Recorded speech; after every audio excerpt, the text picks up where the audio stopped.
What I want to suggest to you today from the life of Elijah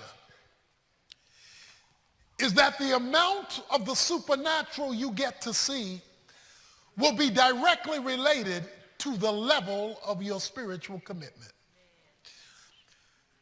That if you are a part-time Christian, don't expect full-time miracles. We have discovered already that Israel is dealing with a problem that brought the prophet Elijah on the scene in the first place. And that is their attraction to idols. They were attracted to Baal and Asherah, Baal's girlfriend, the idols that had now consumed the culture, even those who named the name of God. So that is idolatry. So you may not do any of the things people may do in the third world. You just have an American idol. You just look at what's happening in the culture and you gravitate to that, whether it's people or power or possessions or whether it's prestige, whatever it is, you are looking to that thing as the source of your provision. Now, when you understand that is the biblical definition of idolatry, then you understand that you can be right here, right now, today, and be an idol worshiper. We come in chapter 18, and we come to a place where now the prophet Elijah confronts King Ahab. He confronts King Ahab, and he confronts him in chapter 18, verse 17. And when Ahab saw Elijah, Ahab said to him, "Is this you, you troubler of Israel?" In other words, you getting on my nerves, Ahab says. "Is this you, Elijah, you bringing all this trouble to Israel?" Elijah responds in verse 18, "I have not troubled Israel, but you and your father's house have, because you have forsaken the commandment of the Lord and you have followed the Baals." You follow the idols. So he refuses to be politically correct. He says, "Ahab, you have brought this about because of your pursuit of idolatry. You've caused the heavens to shut up. It's no longer raining. The culture's in trouble because you have pursued another god." One of the reasons you're seeing all of this chaos around us, even in our culture and in our country, is because we have forsaken the Lord our God. America right now is undergoing what you might call the passive wrath of God. Romans chapter 1 talks about the passive wrath of God. It says, because they have no longer retained the knowledge of God, God turned them over. That is, he released them to the consequences of your choices. So therefore, what you and I are experiencing today, not only on a national level, but even on a personal level, is God giving you what you want, a life without him. But you have to understand, when God gives you what you want, a life without him, there are deleterious consequences that come with that.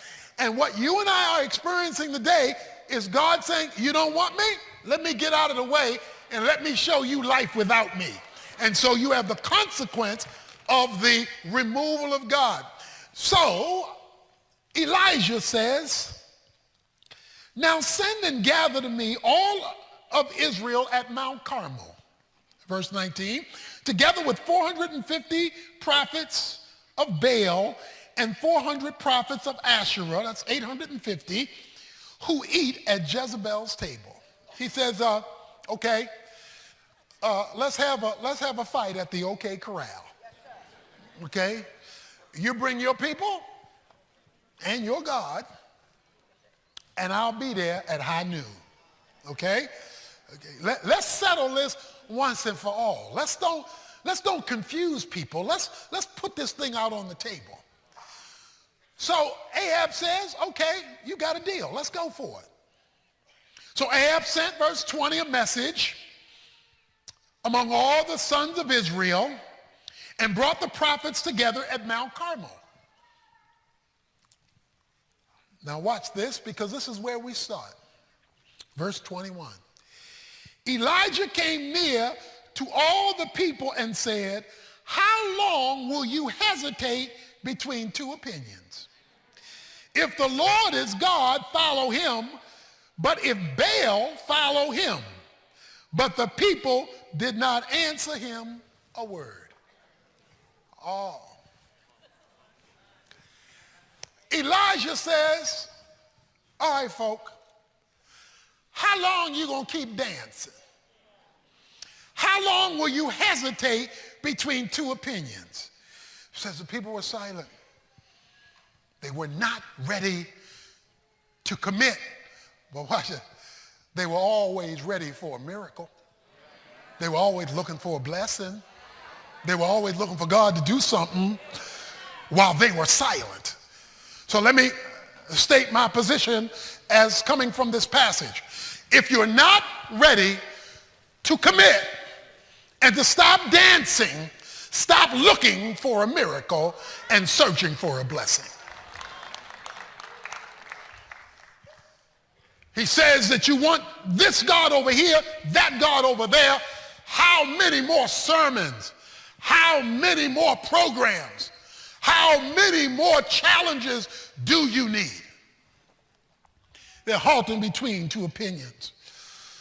God wants to know that you've taken your stand and that you've made your decision. When Jesus spoke about the church of Laodicea in the book of Revelation, he said, I would that you were hot or that you were cold, but you're lukewarm. If you are lukewarm, I will spew you out of my mouth. Or to put it another way, you Christians, because he's talking to Christians, y'all make me want to vomit. So my question to you is, this week, when you live your life outside of church, do you make Jesus want to throw up? Because he sees you're not hot, you're not cold, you're lukewarm. While you pray for a miracle and ask for a blessing, while you dance between different gods. Says, how much longer are we going to play religion and not be fully committed? They said nothing because they weren't ready to make a full commitment. And yet he's calling on them just to do that. Jesus says to reject lukewarmness, to reject double-mindedness. Let not the double-minded man think he shall receive anything from the Lord. James 1:5. So now, Elijah says, I alone, verse 22, am left the prophet of the Lord, but Baal's prophets are 450 men. Elijah says, I'm outnumbered, 450 to 1. I'm out here by myself because the rest of y'all folk not supporting me. Y'all just saying amen. You ain't behind me. Y'all just, he said, so I'm out here stuck by myself and I got 450 of their prophets. But since this is not a popularity contest, since this is not to see how the numbers fare in my favor, I'm ready to take my stand. God is looking for some folk who, even though outnumbered, are willing to take their stand. Who, even though the other side has more than you, even though it looks like you're outnumbered among your friends, among your coworkers, or what have you, you are willing to be known as a follower of Jesus Christ. You are no longer going to be a secret agent Christian, a spiritual CIA representative, a covert operative. You're going to come out of the closet and make it clear where you stand. He said, this is how the numbers shape up. But in spite of that, we're going to put the true God to the test. He says, why don't you bring, verse 23, 2 oxen, and let the 450 choose 1 oxen, and I'll take whichever one they don't choose, put it on the wood, put it on the altar, but don't put a fire under it. And then you 450, you call on the name of your God and tell your God, light the fire.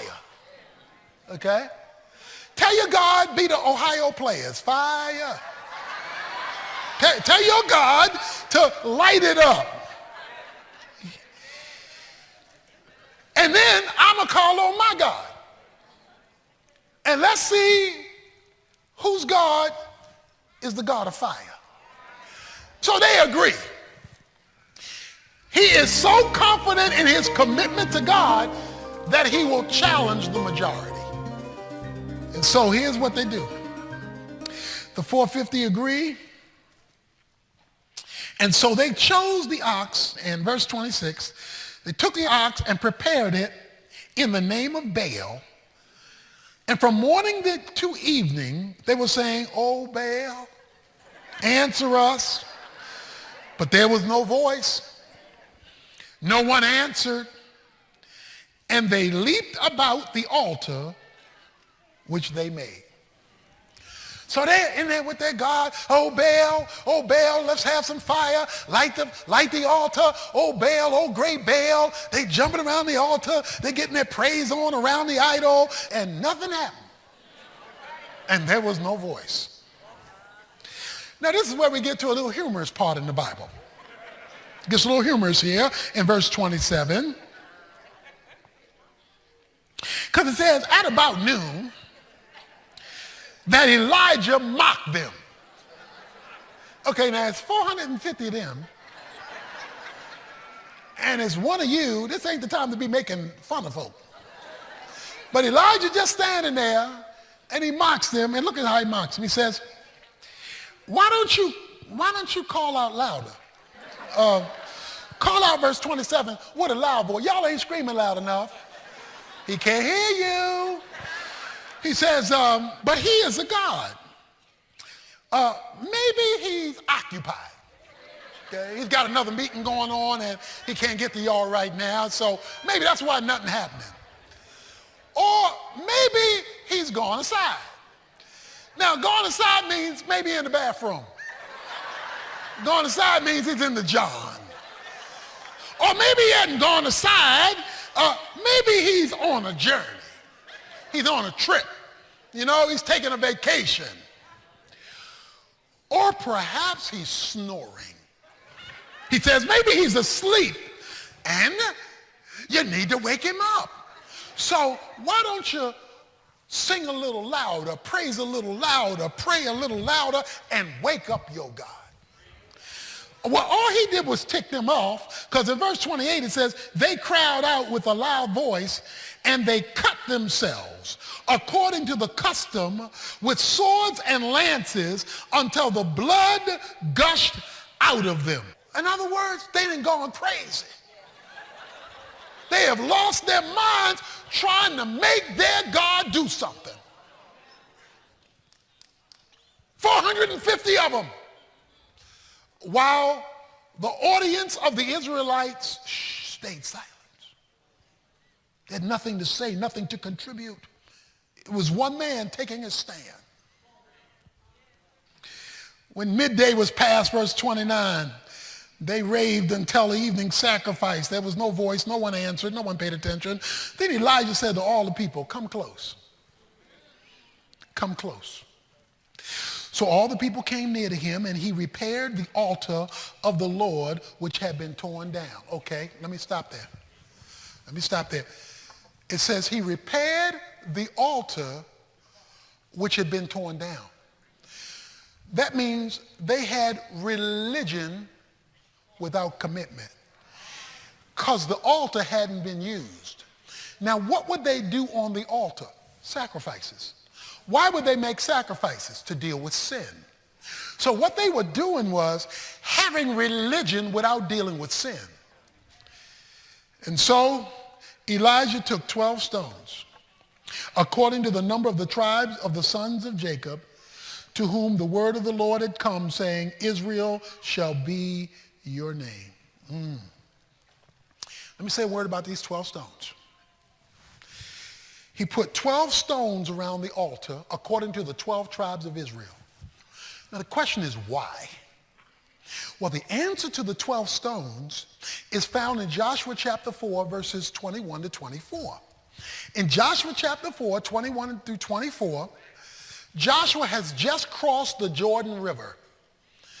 God has supernaturally opened up the Jordan River so that they could cross on dry land. In other words, they had just come through a miracle. When they came through the miracle, God told Joshua, I want you to make a memorial, and I want you to put on the memorial 12 stones. 12 stones, one stone for each of the 12 tribes of Israel. And here's why. So when your children ask you, what do these 12 stones mean? You will be able to testify to the next generation about the God who brought you over. The problem with many of us is we have nothing to tell our children because we've not seen anything ourselves. We don't know that God is a miracle working God, so we just give platitudes we heard in church. He's my wheel in the middle of the wheel, my rose of Sharon, my bright morning star. He's so high you can't get over, he's so low you can't get under, he's so wide you can't get around him. We just talking noise. We just talking smack. We haven't seen what he can do. We can't testify that these 12 stones have a historical reality, and the same miracle working God, even though you're in a different scenario, is the same God yesterday, today, and forever. He's still doing miracles today for the fully committed. So if you really want to see this miraculous working God, you must make a decision. I must make a decision. We must make a decision, which means we can't keep playing church. They were playing church, but they weren't seeing anything. So the prophet comes along, and here's what happens. He took the 12 stones, verse 32. So with the stones, he built an altar in the name of the Lord. He got the spiritual priority back in order. And unless we do that as a church, unless that's the main thing, every other thing is a waste of time. He got the altar back, the spiritual part back, the confession of sin and the pursuit of righteousness back. The altar represented all that. And then he made a trench around the altar large enough to hold 2 measures of seed. So he digs this hole around the altar. Now watch what he does here. He arranges the wood, verse 33, cuts the ox into pieces, lays it on the wood, and he said, fill 4 pitchers with water and pour it on the burnt offering. Now wait a minute. If you're trying to light up something, you don't pour water on it. You're not trying to pour water on it. You want to keep it dry so that it lights quickly. But he pours water on it. Oh, but that's not all he does. Because according to verse 24, he says, do it a second time. So they pour water on it. They wet the wood, wet the ox, wet everything. He says, pour 4 more pitchers on it. So, okay, he does it again. Oh, but is he finished? No. Do it a 3rd time. And they did it a 3rd time. You remember the number 3? The number 3 is restoration and resurrection. Is when God is going to reach down, grab something that was dead, and give it life again. It's where God reaches down, and in other words, he's showing off. He said, look, I'm going to tell you, my God is so bad, we're going to wet this thing down, wet it down again, wet it down a 3rd time, and the 3rd time it says there was so much water that the water flowed around the altar and also the trench with the water. So not only was the wood wet and the ox wet, the trench around the whole altar was filled up with water. In other words, he's saying, I'm not only going to tell you I believe in God, I'm going to show you how bad God is. That we're going to make it hard for God to do a miracle. But when you got that kind of relationship where you can make it hard for God to do a miracle and still not sweat it because you know who you're dealing with. Because, see, I think a lot of us don't know who we're dealing with. See, we don't know who we're dealing with. That's why we need other gods, not knowing that to take the other God is to lose the true God. And so he makes it hard for God. Now, he comes to his prayer. He ain't having any unique powers. He was an ordinary man, but he connected with God, and he saw a miracle. So he prays, and he prays at the evening sacrifice, O Lord, verse 36, the God of Abraham, Isaac, and Jacob, the covenant-keeping God, today let it be known that you are God in Israel. I am your servant, and notice this, I have done all the things at your word. Let it be known what you will do when people are committed to you and your word. So he says, I have kept your word. Answer me, O Lord, verse 37, that this people may know that you, O Lord, are God, and that you have turned their hearts back again. And the fire of the Lord fell and consumed the burnt offering, the wood, the stones, the dust, and licked up the water in the trench. Now, this is one of the scenes I want to see on instant replay when I get to heaven, because it not only said the fire fell, it consumed, watch this, it consumed the wet ox. Okay, I can understand that. But it says it consumed the stones, the wood and the stone. But here's the part I like. It said it licked up the water around the trench. So after it sucked up the oxen, sucked up the stone, sucked up the wood, it went around the trench. It just licked up the water. In other words, God showed off. That's what God would just show it off. Oh, Elijah, let me do my thing. Let me show you what I can do. Let me stick my tongue out and lick it up. Let me just lick it up. He showed off. Oh, and when you see God show off and show out for you, when you see him do exceedingly abundantly above all you can ask or think, when you see, because you've rebuilt the altar of full commitment. He said he saw it. And then the people saw it. They fell on their faces and said, the Lord, he is God. The Lord, he is God. Does anybody here know what a hillbilly road bump is? Let me tell you about a hillbilly road bump. A hillbilly road bump is an armadillo dead in the middle of a road. That's what's called a hillbilly, country people call it a hillbilly road bump. Okay? Now let me explain. 500,000 armadillos every year are killed in the middle of the road. Every time I've seen an armadillo, it's on its back and its legs are sticking up in the air. Every time I see an armadillo, it's dead in the middle of the road. Because here's what they do. They start crossing the road. They stop in the middle of the road. They stop in the middle of the road with cars coming. How stupid can you be? They stopping in the middle of the road with cars coming and they get run over. They get run over because they get comfortable in the middle of the road. Does God have any hillbilly road bump Christians in this place? Does God have any hillbilly road bump Christians? You come to church and you stay in the middle. You like Malcolm in the middle. You stay in the middle. You want to be able to step over here to the God of the Bible, but you want to stay over here to the world. You stay in the middle only to be run over by his glory when he moves down the center. But if he can ever get you to go all the way, heaven will open up. You will see heaven open, Jesus said. You will see the angels of God going up and down the Son of Man, and you will see what God can do because you've given him all you have. God is looking for some folk who are going to leave the middle and go all the way. Well, it's convicting, a little bit uncomfortable, but absolutely critical if we're going to experience all that God has for us. God wants full-time commitment, not a part-time relationship. He kind of wants a wedding ring, not just visitation rights. And so, your opportunity to be fully committed is right before you, right before me, right before all of us today as followers of our great God. And I want you to get this whole series so you can meditate on it, muse on it, and inculcate it into your life.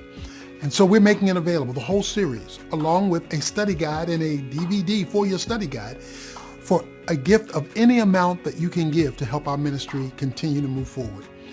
Our ministry, the Urban Alternative, is dependent upon friends like you to help us to keep ministering to you and to so many others. Because it does cost for us to do what we do, but we love doing it and we're here to serve. Help us to serve even more people through your generosity. We'll be glad to send you the whole series, the study guide with the DVD, simply from your generous gift and in response to it. Call us 1-800-800-3222 or log on to tonyevans.org. We would love to hear from you. God bless you. Thanks for being our friend. It's an honor to be your friend. See you again next time.